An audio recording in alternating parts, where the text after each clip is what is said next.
Nigeria's bag industry is booming. Local brands are sourcing the finest leather, crafting unique designs and creating pieces that rival international brands.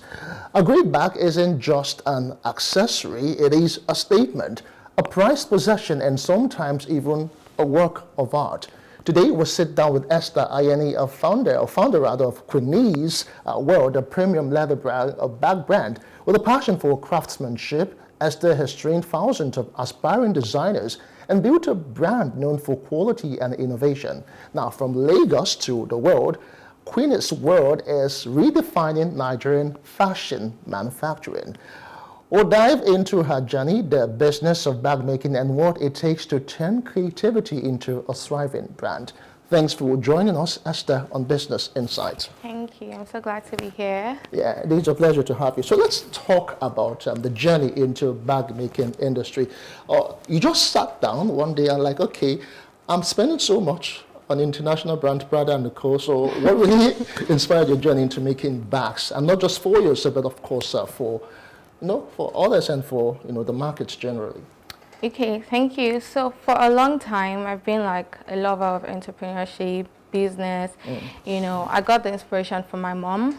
Your mom also makes bags? No, not bags, but she makes like a lot of products. She would do like soap, cream, paint, a lot of things, but she wasn't selling. She was just doing it for like the house. Just for, so I wanted to be like a 2.0 for her, just an upgraded version to sell and make money. So when I started in school, but then it was not bags. It was just like bracelets. I would sell anything just to make friends, make money, and all of that. But after school, I worked for like 6 months in a fashion industry where I learned how to like structure a business.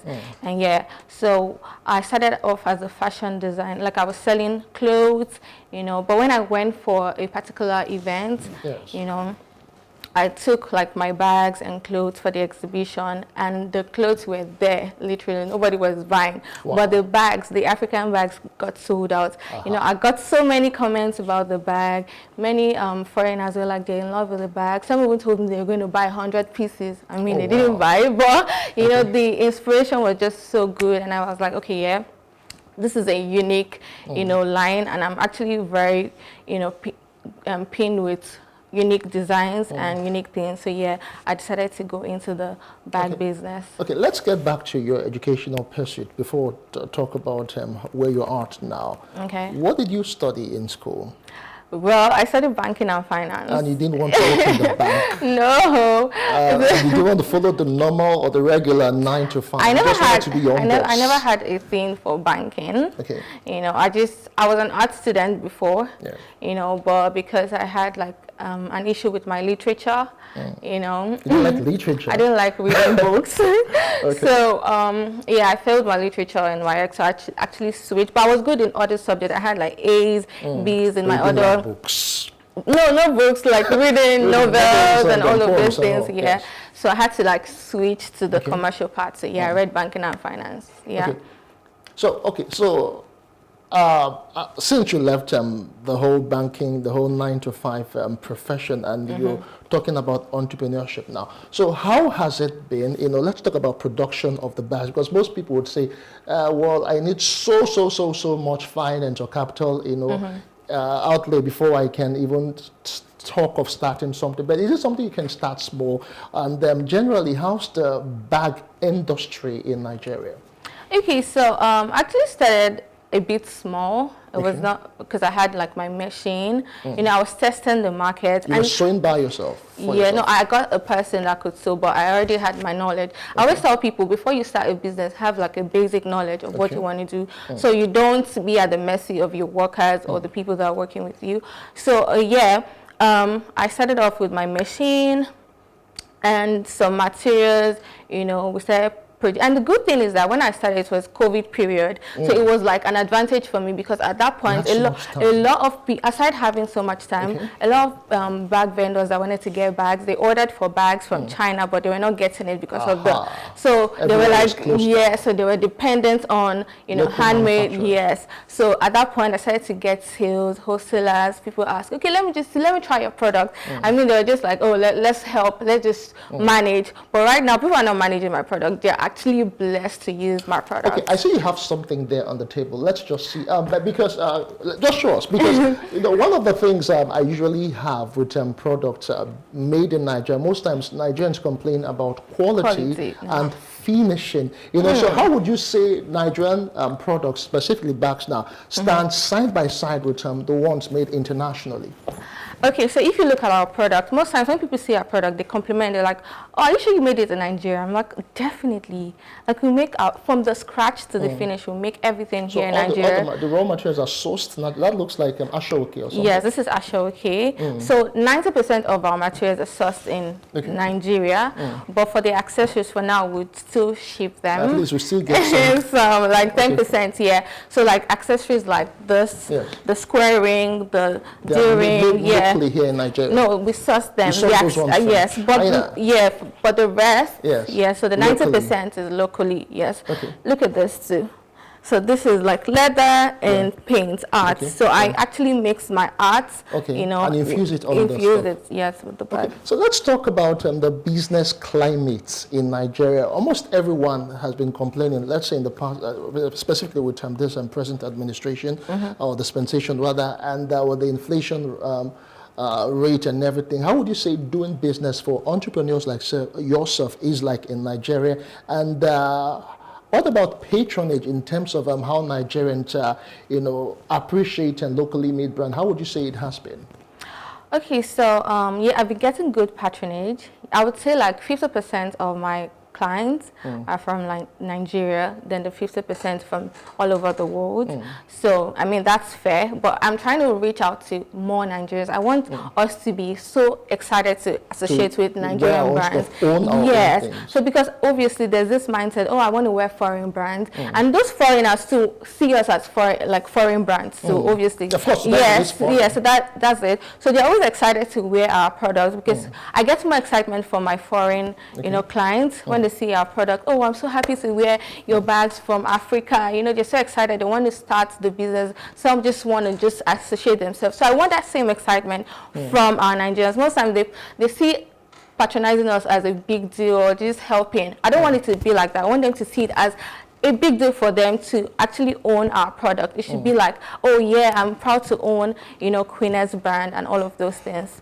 Okay, before we start talking brands and commercial now, but let's go back to from start to finish, because is it a long process? For instance, if you were to put in, I'm just trying to weigh cost-benefit analysis in terms of what it takes to produce a bag and how long it takes. So what's the ratio like? Okay, so we make about 100 bags a week, right, on a normal day. 100 bags a week? Yes. Oh, wow. So that's like 20 bags per day, depending on the number of workers we have at the moment, depending on the design also. There's some designs that are actually very hectic, so we have to like put in more time, more energy. But on a normal day, we can make 20 to 50 bags, depending on the workers we have on ground and the designs we're making. Do you understand? And sometimes we actually do lesser than that. Sometimes we do more than that. It's not like a fixed time, but from, on the average, like 20 bags per day. Okay, let's try and encourage young entrepreneurs now, school leavers who have left school, who studied maybe banking and finance like yourself, or accounting, or one of the courses being done in the universities. For them, they might feel a bit frustrated. They feel that it's the regular story. You do the 4 or 5 years in school, you're back and you have to start looking into the labor market and not knowing where to turn. If you were to advise someone who is passionate about being an entrepreneur, what would that advice be? Okay, so if you're passionate, that's like the first thing. That's the key to starting. Once you're passionate, you love what you're about to enter into, just block all the unnecessary noise, all right? Be passionate, be ready to put in your all. Definitely you're going to face struggles because it's part of the business. What kind of struggles would you face? Struggles, yeah. Okay, just give us a case study. What are some of the struggles you have experienced while on this journey? Funding. Okay. Number one, funding, because you need money, obviously, to get more materials, more machines, you know, to reach out to more people. You need money to, you know, run sponsored ads. There are a lot of things that you need. But I want you to start wherever you are, because if you keep waiting, you might not get what you need. With the little resources you have, you can get it from friends, family. I would not advise you to take loan at the initial stage, because it could be a struggle for you later on. But I did. When I first started my business in 2020, I had like a financial support from someone I was dating. But I knew that it was a bit pushing me from, you know, going further, because I was relaxed in a way, you know, that even if I don't sell, I'm going to make money. I'm going to get money anyway.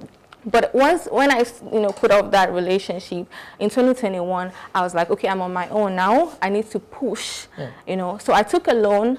That was the funny thing. I took a loan to rent my first store, and once I got my store, I started pushing. I had my first viral video that gave me the best, you know, thing I would ever request for in life. I got so many celebrities were reaching out to me that they wanted to start the business. A lot of TV stations were reaching out to me. A lot of foreign brands were trying to, you know, patronize my business, collaborate with me. So I got a lot of attention on my business, and that's how I started evolving. So yeah, just start wherever you are.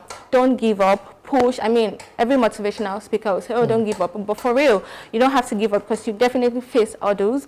But that's just the beginning. Once you keep pushing, you definitely get to wherever you want to be in life. Okay, fine. That's a very, very interesting and very inspiring story, because then, of course, like you said, passion matters, and over time you might need extra support to scale up. You know, there is a very big opportunity in terms of, you know, growth and, you know, making this very global for not just Nigeria, but then, of course, Africa as it is now. So where do we really stand, and how can Nigerians, yourself alike, and of course other entrepreneurs in the same craft, you know, how can they scale up so they can actually compete and be a hub, not just in Africa, but they would have a case where people would always want to come for summer to just buy our brands and you know, showcase them abroad? Okay, so I feel like we should have more community where we can actually discuss our problems. Though that is not there, there is? There is, but I mean, we should have more access to it. Community, like building communities, you know, where you can talk about your struggles. We encourage each other, you know, we push each other. Then we should also go for exhibitions. I feel like we don't really have so many exhibitions out there that can actually put us in the, you know, international market. Most times it's just within, you know. So also funding from the government. I feel like we should have more access to fundings so that we can actually scale up. Because when you see a brand that's actually interested in producing in Nigeria, and I always say, like, Nigerians are not really much of a producing company. We would prefer consuming. So if the government sees that we have a lot of people that are into this, definitely it's going to even increase, you know, job employment. We have more people being employed, and in return it's going to reduce the insecurity, because when people are busy making money, they won't have time to, you know, commit atrocities. So I just feel like we should have more fundings, more community, more attention. Even the consumers, like Nigerians, let them also see it as a need to patronize, you know, local brands, so that it can increase our sales and also make us do better as a team. Okay. Aside from, you know, the bag making that you do, I understand you're also into art. I'm trying to understand how you could be so multi-talented and at the same time you just know how to channel all of these energies. Together. You studied banking and finance, you are into bags. You also, let's talk about the arts aspect that you do. Now, how's the arts industry? Do you do for just self-sustenance, or you do for the public as well? Okay, so I just started last year. So it was a thing that I did. I took an art course because I wanted to, I had like an issue with my business. So I needed to use it to relax and take out, you know, the stress from my head. But the second day of the training, I started to see the business part of it. As a business person, I just took advantage of it, and I said, okay, I'm going to open my art academy, and that's how I started. And since then, we've done a lot of sip and paint. Sip and paint is for people that just want to come together, paint, you know, for either team hangout or for events, you know, just have your people paint and relax, you know. So I also infuse this into my bag business, like this bag now. Yeah. This is leather, and I still have like a drawn tie. Yes. So it's a tote bag with a touch of artwork. So I infuse it into my business, and also I also train, right? So it's just me maximizing my talent, you know, and my creativity. Okay, so one of the things I got out of what you said, you experienced maybe some sort of a burnout syndrome, and you had to like channel, you know, the energy into something else, and again it inspired you to, you know, to arts and all that. So how should young people, you know, handle burnout in terms of when things might not really be going the way they want, you know, with their businesses, and somehow they just feel as if, why am I doing this? Yeah, like giving up. So. Well, so that's what I'm saying. Like, it depends on you. But for me, I knew I needed something different to distract me. And I decided to take a course that was different from the normal bag making, you know, that I was used to. And when I took the course, that's when I got that knowledge that, okay, yes, I want to do, you know, my business, like the arts business. So I feel like when you're stressed out, you're almost giving up, do something different. Do something that you're passionate about also, or take a new course, just do something different that will actually make you see life in a different way and approach your business better. And now when I took the course, you see me infusing it into my bag business, and I'm making more money. So, and it has even helped me, you know, cure some of the struggles that I was going through, you know, by taking a different leap of faith. Okay, well, last word as we round off now, because there's so many hands in the air asking me to run away from the studio as it is. But as we wrap up now, so what would that final word be, you know, in terms of not just for bag making, but just generally for entrepreneurship and for young people who are still thinking that it is either a 9 to 5 or nothing else? I mean, I feel like if you think 9 to 5 is good for you, definitely stay there. If you have passion to be an entrepreneur, and not everybody can become an entrepreneur. If everyone becomes an entrepreneur, who's going to employ the people? So do what you're meant to do. If you feel like this is where you are at, please go for it. If you think you want to be an entrepreneur, you have passion to start your own business, please go for it. Do what you are meant to do. Just do you, and appreciate the process. All right, thank you so much, Esther, for your time, and we wish you the best in your business and, of course, all of the other things that you have in your heart to achieve them, and we pray they come to fruition and very soon too. All the best. Thank you so much. I'm so glad to be here. Yeah, it is a pleasure. We've been speaking with Esther Ageni, and we have been looking at the bag making industry, and specifically we've been talking about entrepreneurship and what it is entrepreneurs go through in Nigeria, what they, you know, should be doing, and of course how they can scale up to be global. But that's the size of the show for today. I'm also a very big thank you to all of you who have sat back to watch. My name is Justin Akadonyi. Many thanks for being there.